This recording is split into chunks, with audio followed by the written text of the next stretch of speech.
मार्चच्या शेवटच्या 2 दिवसांमध्ये शासन निर्णयांचा धूमधडाका। 30 आणि 31 मार्च या 2 दिवशी निघाले 830 GR। शेवटच्या आठवड्यामध्ये सरकारने घेतले हजारापेक्षा जास्त निर्णय।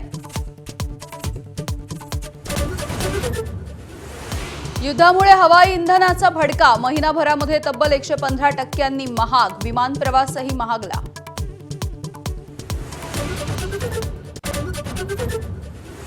व्यावसायिक गॅस सिलेंडरच्या किमतीमध्ये पुन्हा एकदा वाढ। मुंबईमध्ये सिलेंडर 218 तर दिल्लीमध्ये 195 रुपयांनी महागला।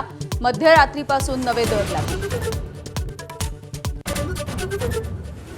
नव्या आर्थिक वर्षामध्ये आजपासून नवे नियम।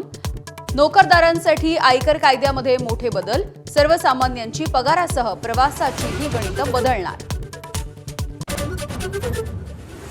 जगातील सर्वात मोठी जनगणना आजपासून भारतामध्ये सुरू। तर राज्यामध्ये पहिला टप्पा 1 ते 15 मे आणि दुसरा 16 मे ते 14 जून पर्यंत प्रथमच डिजिटल पद्धतीने जनगणना होणार। राष्ट्रवादीच्या विलीनीकरणाबाबत आपल्याला आधीच माहिती होती। माझाच्या कॉफी विथ कौशिक या पॉडकास्टमध्ये सुनील तटकरे यांच्याकडून पहिल्यांदाच मान्य।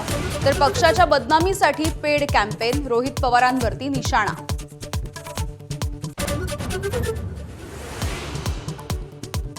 शिर्डी जमीन फसवणुकीच्या प्रकरणी अशोक खरातची पत्नी कल्पना खरात फरार।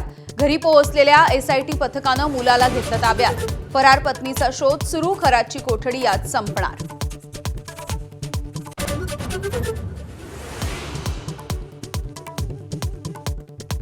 अटकेतल्या महिलेकडे ASIची शरीर सुखाची मागणी। ASI राजेश जाधव निलंबित। जाधववरती गुन्हाही दाखल। अकोल्यामधल्या सिव्हिल लाईन पोलीस ठाण्यामधली घटना।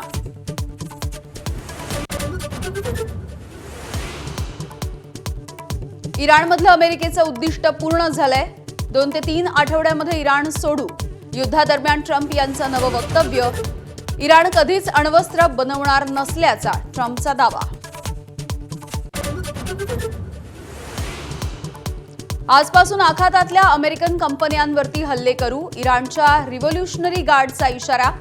Google, Microsoft, Apple, Intel, IBM, टेस्लासह 18 कंपन्यांची यादी इराणकडून प्रसिद्ध। श्रेयस अय्यरच्या पंजाब किंग्सचा गिलच्या गुजरात टायटन्सवरती 3 गडी राखून विजय। कूपर कोनलीच्या नाबाद 72 धावांच्या जोरावरती विजयी सलामी।